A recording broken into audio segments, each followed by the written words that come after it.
Hello, Nir Eyal. Welcome to the Doing CX Right show. Thanks so much, Stacy. Great to be with you. I'm so glad to have you on my show because I've read both of your books and they're Thanks. both inspiring, educational, and I know my audience is going to get so much value. So thank you for being here. Oh, my pleasure. Thank you. So let's get into the beginning intro about who are you? What do you do professionally? Yeah, so I'm what you would call a behavioral designer. So I help companies build the kind of products and services that get people hooked to healthy habits. So I work across Mm. all kinds of industries from healthcare, getting people hooked onto a medical device or remembering to take their medication or helping them remember to form a habit around exercise or eating right. I work with financial services companies to help people save money habitually. I work with education companies to help people get hooked onto learning a new language or helping kids engage more in school. So, any type of product that requires repeat behavior where we want to form healthy habits in our users' lives, that's where I really specialize. So, that was based on my years of teaching. I taught at the Stanford Graduate School of Business and later at the Hasselplatter Mm. Institute of Design at Stanford, and wrote this book, my first book, Hooked: How to Build Habit Forming Products. And my second book, Indistractable: How to Control Your Attention and Choose Your Life, is the other side. So Hooked is about how do we build good habits. Indistractable is about how do we break bad habits, specifically these habits around distraction. Mm. Why? Why your passion around this? Yeah, so I've always been fascinated with human behavior. Even from as a kid, I was fascinated with how products change our minds and then change our lives. And it's kind of been an area of focus for quite a long time for me. And most recently, I was in the gaming and advertising space. I started a tech company back in 2007, and that company was focused at that intersection. And it was there that I learned about how companies today use technology to change our minds and then change our lives. And I became Mm. really fascinated by that. I saw a lot of my clients and colleagues using these behavioral science techniques, and I wanted to understand them better.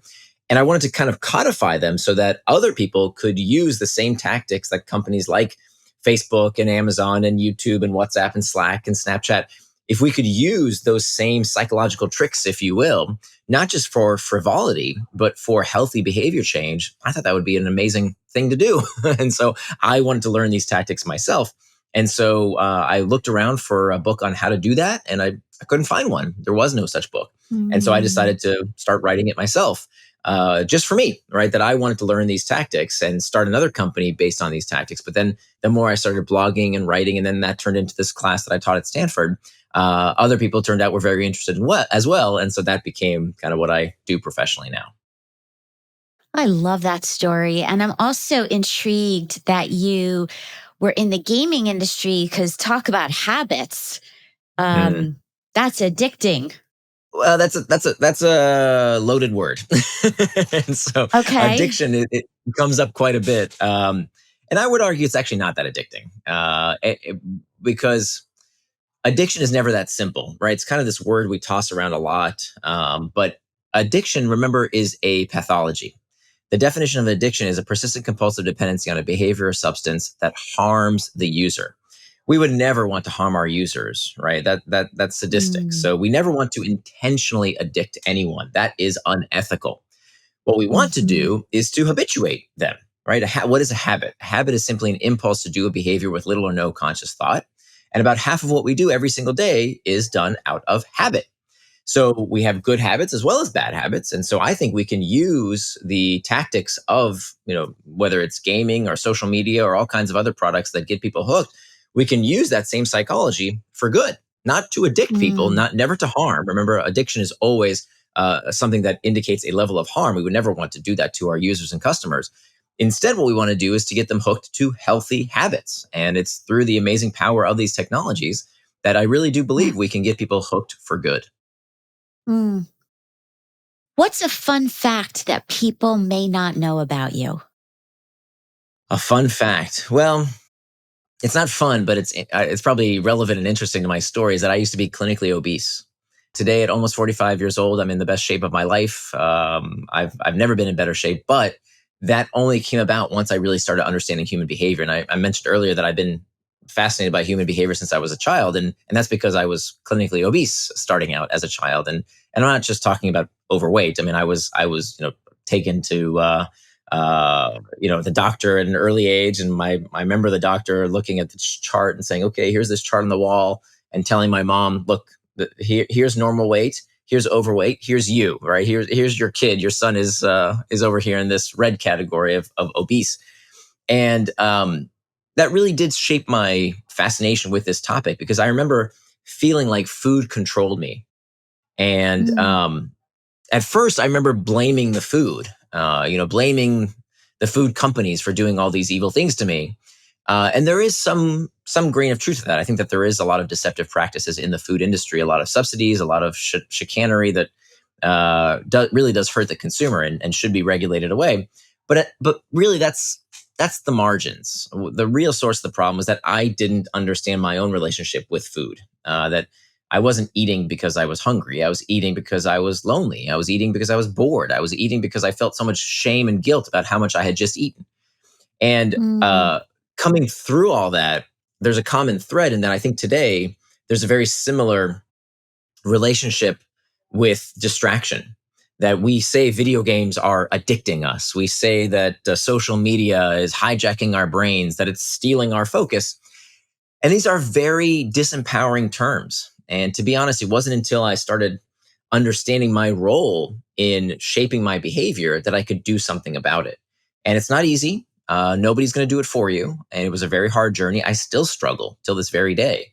But I think that was this common thread. I think that because I had that early experience of obesity and coming through all that, I think that kind of empowered me to look at the world a little bit differently. I think the knee jerk reaction today is that all these things are being done to us, because the victim mentality is kind of a passive state. You don't have to do very much if you think, oh, social media is doing it to us and the food companies are doing it to us.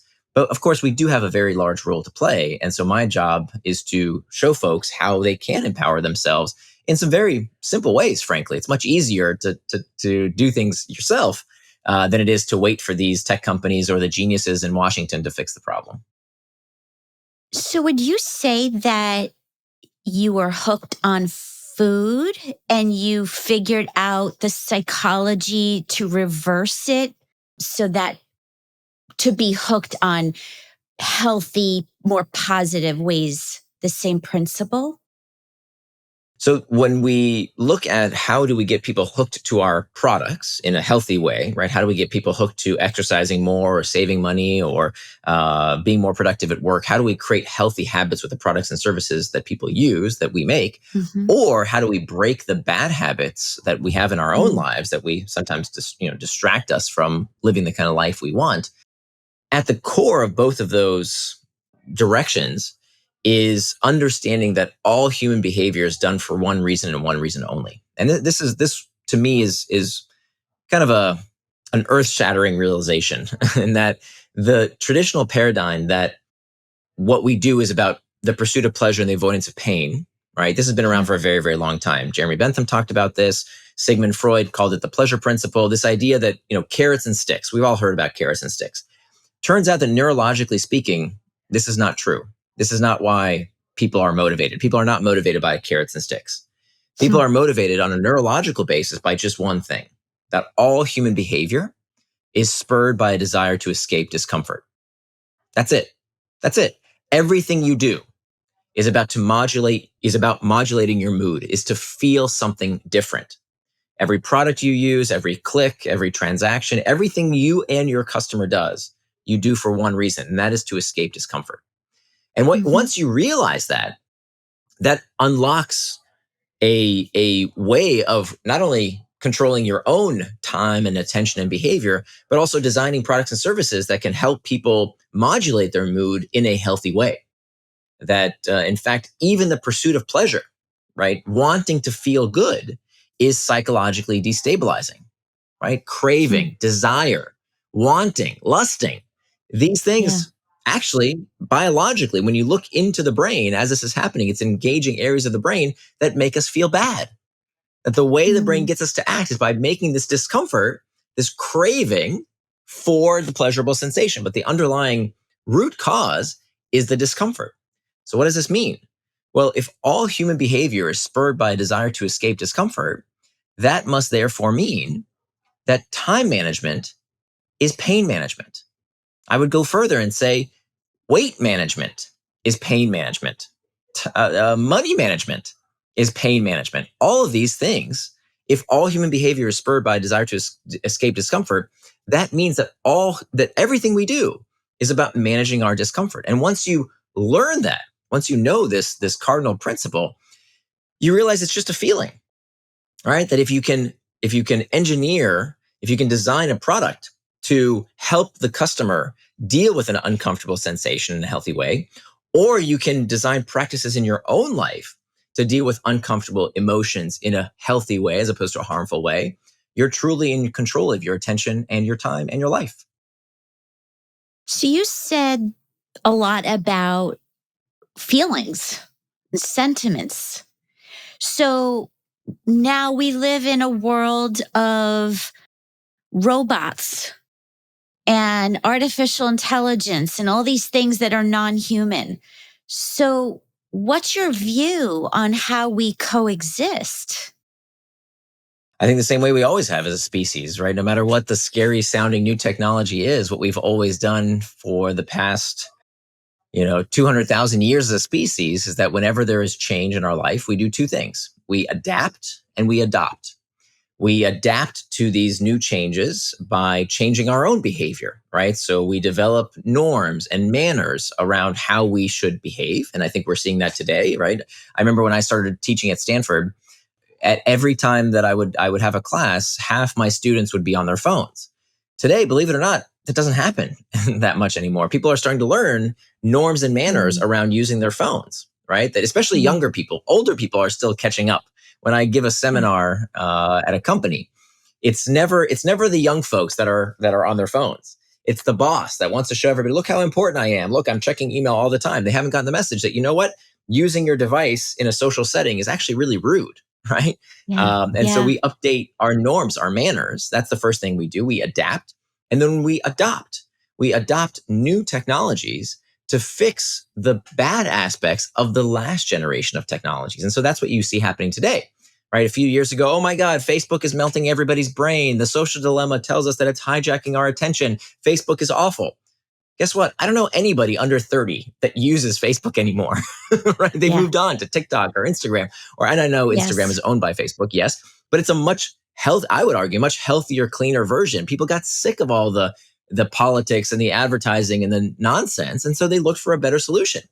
And so this is what people mm, naturally do when there is a technology that threatens us in some way. We do what we've always done. We adapt our behavior and we adopt new technology to fix the last generation of technology. And I think that's what we're going mm, to do when it comes to AI and any other technology that may have negative aspects, which look, every technology that has a big enough reach is going to have yeah, some negative aspects. It's like Paul Virilio, the philosopher, said, when you invent the ship, you invent the shipwreck, right? But when yeah, was the last time you heard about a shipwreck? It's pretty rare. Why? Did yes, we stop sailing ships? No, we made mm, ships better. We improved the technology so that ships became safer.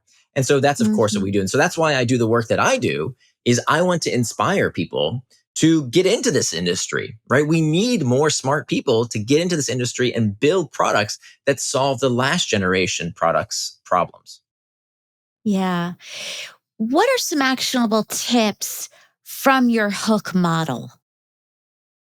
Sure. Yeah. So if you are building the kind of product that requires repeat engagement, and this isn't every product, if your product is sold one time, you don't need a hook. Okay. Because, it's a sales driven versus a product led or product driven Mhm, company. A sales driven company is one that here's the product. Goodbye. We don't have a continued relationship. That's increasingly becoming a smaller proportion of companies out there because we know it's much more profitable to keep a customer than to constantly have to find new customers.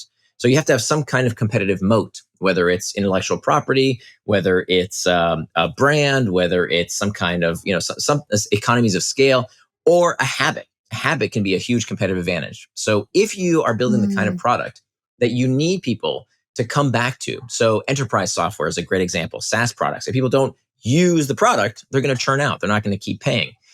So if you are building that kind of product, you have to build a hook. And a hook has these 4 basic parts. It starts with a trigger. We have 2 kinds of triggers. We have internal triggers and external triggers.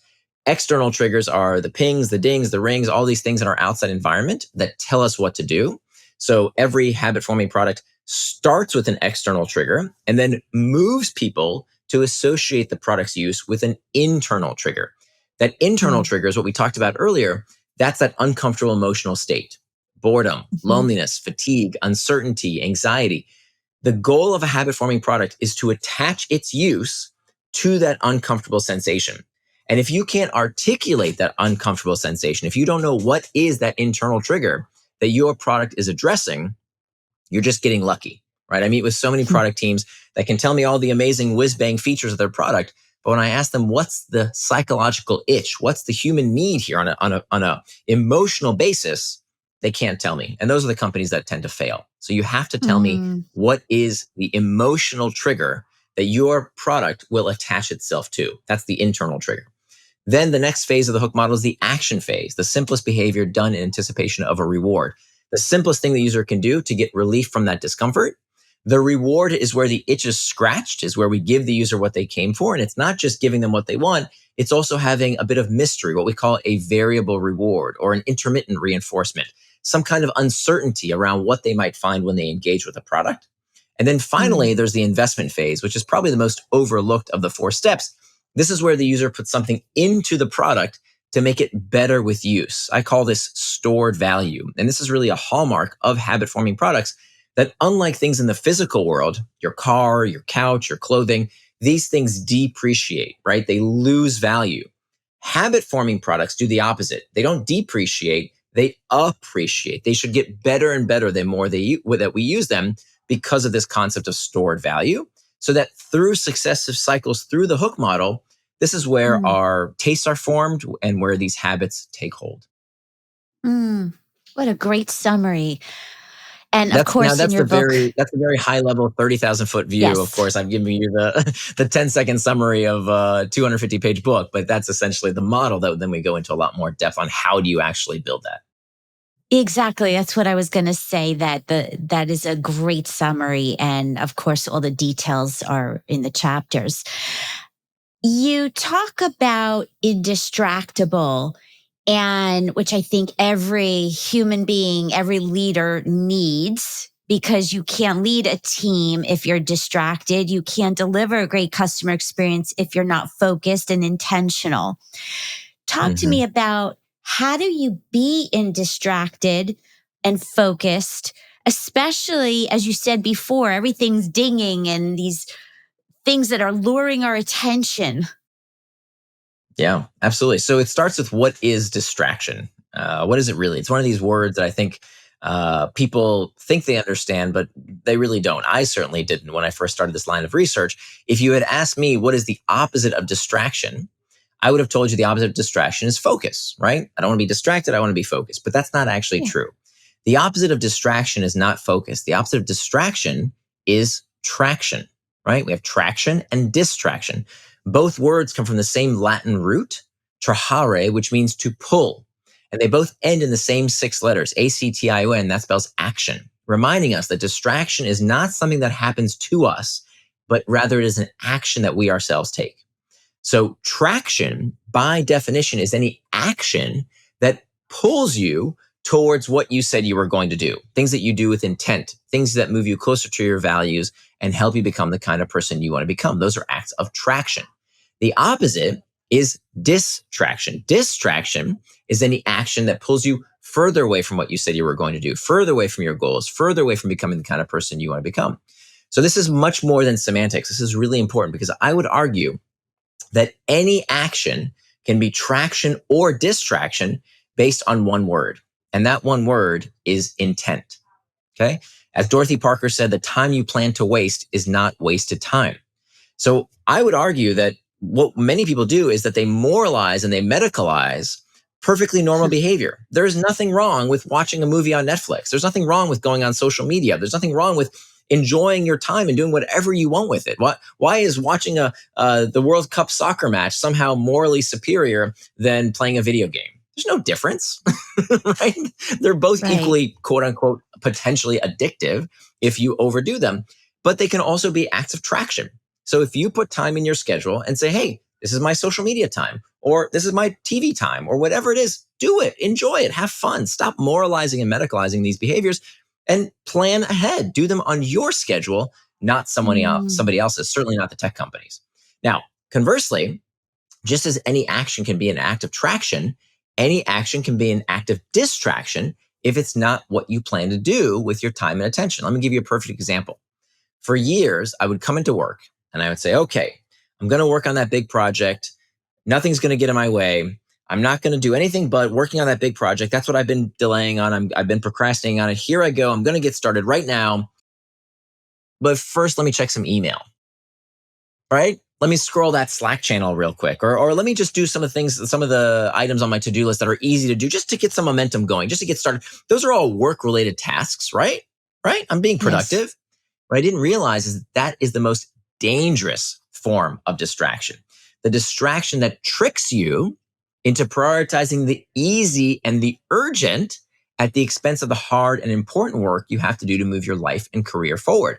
So just because it's a work related task doesn't mean it's not a distraction. That's the most pernicious form of distraction because you don't even realize you've been distracted. If it's not what you said you were going to do ahead of time, it is by definition a distraction. So now we're starting Mm. to build this model. We have traction, we have distraction. What prompts us to take these actions? We have our good friends that we talked about earlier, external triggers and internal triggers. So external triggers, like you said, the pings, dings, and rings, these things can lead us off track, but studies find that they only account for about 10% of our distractions. Did you know that? 10% of the time that we check our phone, is it because of an external trigger, a ping, ding, or ring? So what's the other 90%? The other 90% of the time, and studies have found this, 90% of the time that we check our phone, it's not because of a ping, ding, or ring. It's because of an internal trigger. It's because of an uncomfortable emotional state that, just as we talked about earlier, boredom, Yeah. loneliness, fatigue, uncertainty, anxiety, stress. This is 90% of the time that we get distracted. Again, it's because of a feeling. It's because of an uncomfortable sensation that we look to relieve with a distraction.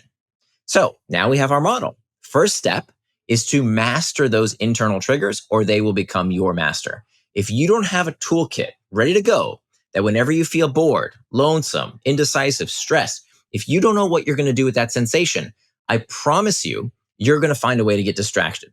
Whether it's too much news, too much booze, too much football, too much Facebook, you're going to find a way to escape that discomfort if you don't know in advance how to handle that uncomfortable sensation. So that's the most important step. Master the internal triggers. And I give you a dozen different things that you can do to have these tools ready to go in your toolkit so that when you feel discomfort, you can use that discomfort to lead you towards traction rather than distraction. That's step number one. Step number two is to make time for traction. Here's a fact we have to agree to is that you can't call something a distraction unless you know what it distracted you from. I'm going to say that again. You can't call something a distraction unless you know what it distracted you from. So if you have a calendar with lots of open white space, right? What did you get distracted from? Right? So look, part of being an adult is that you have to plan your day. So if you're a child or retired, okay, fine. You don't have to plan your time. But if you're finding that you're like me, that you found before I wrote this book, that you weren't accomplishing what you know you're capable of. You have these great aspirations. You say you're going to exercise, but you don't. You say you're going to eat right, maybe not. You say you're going to write that book or work on that presentation, but it can wait till tomorrow. If you know you're capable of more, a big reason why you're not doing what you said you're going to do is because you didn't plan out when you're going to do it. So Mm. learning to base your calendar on your values, right? Turning your values into time is a critical skill. And I teach you exactly how to do that. That's making time for traction.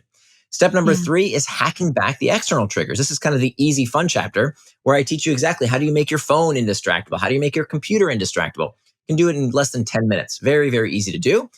The harder stuff is the things that we don't tend to consider. Meetings. My God, what a terrible distraction. All these stupid meetings that we didn't need to attend can be in our day-to-day lives. Our kids, right? We love them to death, but they can be a huge distraction. What do we do, especially when so many of us are working from home? What do we do about these external triggers that can lead us towards distraction? The good news is there's a system that you can use step by step to go through each and every one of these external triggers and hack back that distraction. The fourth and Mhm. final step is to prevent distraction with pacts. And this is where we make a pre-commitment. We decide in advance what we are going to do in case we get distracted. So this is almost like a firewall against distraction as the last line of defense. And if you use these four tactics in concert, number one, make sure you master the internal triggers, then make time for traction, hack back the external triggers, and prevent distraction with pacts. If you use these four techniques in concert, anyone can become indistractable. Wow, there's so much to say and not enough time here. Two comments quickly from what you mentioned is that doing what you said you were going to do, gosh, that is such a pain point for me when it comes to customer experiences because so many brands don't deliver on the promise. So Mm. that can be a whole topic in itself. And secondly, I think your model is so important, especially when we wake up in the morning, because Mm. I know for myself, I get distracted by some news, some email, and it's probably not the first thing I should be doing when I get up. And I need to stop that in this new year. So I will be indistractable. Excellent. And by the way, Finally, welcome to the club. You know, it took me 5 years to write Indistractable because I kept getting distracted. Right. So I wrote this book for me more than anyone else. Right. It wasn't until I learned these techniques. And by the yeah. way, I had to dive into a lot of research in order to unlearn a lot of these terrible techniques that we've adopted. For example, did you know that to-do lists are one of the worst things you can do for your personal productivity? I didn't know that. Right. But when you look at the research, they're awful. If all you do is keep track of your to-dos on a to-do list and you don't put them in your schedule, it's one of the worst things you can do for productivity. So you're part of an illustrious club of fellow procrastinators like me. Yes. The good news is that this is a skill, but we're not really taught this skill. There's no class in school on how to do what you say you're going to do. But it's the most important skill. If you can't control your attention, if you can't control your time, you do not control your life. Oh, that's so good. Well, I would say that is a wonderful key takeaway for everybody listening. And two last rapid fire questions, which is Sure. if I had tons of CEOs and leaders in my room, would you say, is that what you want them to remember, or is there something else? The message I would love to tell CEOs and leaders in every organization and parents, I would lump into the same category Yeah. for the same advice is very useful, that you lead through example.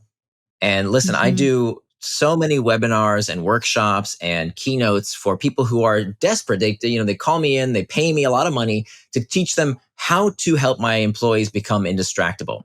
And then I go to these sessions and I begin my presentation and the boss in the back of the room is sitting on their phone. This happens all the time. This happens with parents who tell me, my kid, he won't get off Fortnite. He's constantly playing video games. They're always on TikTok. And meanwhile, they're checking email while they're complaining to me. So if you want to help someone become indistractable, your child, your employees, your organization, you have to start with yourself. You can't be a hypocrite. Yeah. You have to learn how to be indistractable. Lead by example. And it's okay to tell people you're struggling. Look, I wrote the book Indistractable and I still struggle with doing this every day. It's not something you ever accomplish. It's something you work on every single day of your life to Yeah. be indistractable. That's part of this skill set, but it starts with leading by example. Yeah. And finally, if you could go back in time to your younger self, let's say 20-year-old Nir, what would you say to him then that you know now? I think the message I would tell him and that I keep telling myself even today is that we are more powerful than we think. That you're only Mm, powerless if you think you are. That we always have some sense of agency and control unless we believe we don't. And so this is why I'm mhm. so anti this ridiculous narrative that technology is stealing our focus or hijacking our brains. Give me a break. Hijacking is what they did to us on 9/11. It's not, oh my gosh, I like to, Yeah. play Candy Crush a lot. We have to put this stuff in proportion and never give up our personal power. We have way more power than any of these products do. Wonderful takeaway. Well, I'm going to include the links to your books and your website and your social channels in the show notes. And I know people are going to want to hear more, read more. So thank you so much. My pleasure. Thank you.